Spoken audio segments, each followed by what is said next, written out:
In Indo Pak wars టోటల్గా Indo Pak wars 4 జరిగినాయి. అవి 4 మనం ఒకసారి డిస్కస్ చేద్దాము. ఫస్ట్ వన్ 1947, 1948 అంటే ఇండియా పాకిస్తాన్ వేరుపాటు అయిన తర్వాత వెంటనే ఈ కాశ్మీర్ కోసం 2 దేశాలు కొట్లాడుకోవడం జరిగింది. కారణం ఏంటిదంటే కాశ్మీర్ కోసము చివరికి ఏం జరిగిందంటే సీజ్ ఫైర్తో ఎండ్ అయిపోయింది. సీజ్ ఫైర్ అంటే సలార్ సినిమాలో కూడా సీజ్ ఫైర్ అని వర్డ్ వాడతారు. సీజ్ ఫైర్ అంటే ఏంటిదంటే టెంపరరీ పోస్ట్‌పోన్‌మెంట్ ఆఫ్ ఫైటింగ్. అంటే గొడవలు జరుగుతున్న టైంలో కొన్ని రోజులు మనం దీన్ని ఆపుకుందామని చేసుకున్న ఒప్పందాన్నే సీజ్ ఫైర్ అంటారు.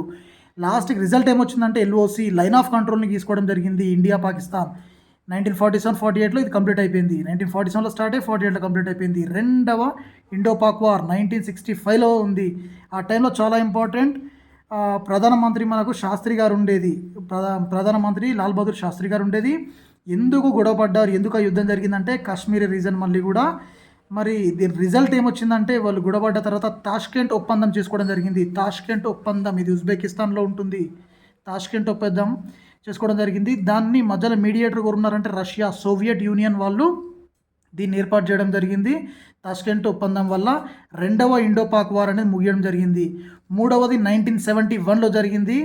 ఇది ఈస్ట్ పాకిస్తాన్, వెస్ట్ పాకిస్తాన్. మనము ఈస్ట్ పాకిస్తాన్కి సపోర్ట్ చేయడం జరిగింది. అంటే వెస్ట్ బెంగాల్ పక్కన ఉన్నది ఈస్ట్ పాకిస్తాన్, దాన్ని ఇప్పుడు బంగ్లాదేశ్ అంటున్నారు.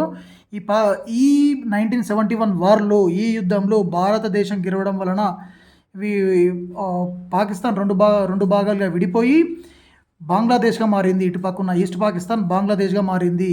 అయితే అది ఏ రోజునంటే 1971 మార్చ్ 26. దీన్ని బంగ్లాదేశ్ లిబరేషన్ డే కూడా అంటారు, ఇండిపెండెన్స్ డే అని కూడా అంటారు. చాలా ఇంపార్టెంట్. 1971 మార్చ్ 26. ఫోర్త్ వన్ మనకు చాలామంది తెలిసింది కర్గిల్. ఈ కర్గిల్ అనేది ఒక డిస్ట్రిక్ట్ జమ్మూ కాశ్మీర్లో ఉంటుంది. మన ఇండియా పాకిస్తాన్ 4వసారి యుద్ధం చేయడం ద్వారా 26వ జూలైకి ఎండ్ అయిపోయింది. మనం గెలిచినాము. ఇండియా గెలవడంతో పాటు ఇంత ముందుకు పాకిస్తాన్ ఏవైతే భారతదేశం సంబంధించిన సరిహద్దులో కొన్ని టెరిటరీస్ని, కొన్ని భూభాగాల్ని ఆక్యుపై చేసిందో దాన్ని మళ్ళీ రీగెయిన్ చేసుకోవడం జరిగింది. అంటే తిరిగి సాధించింది. 4 Indo Pakistan wars. Thank you.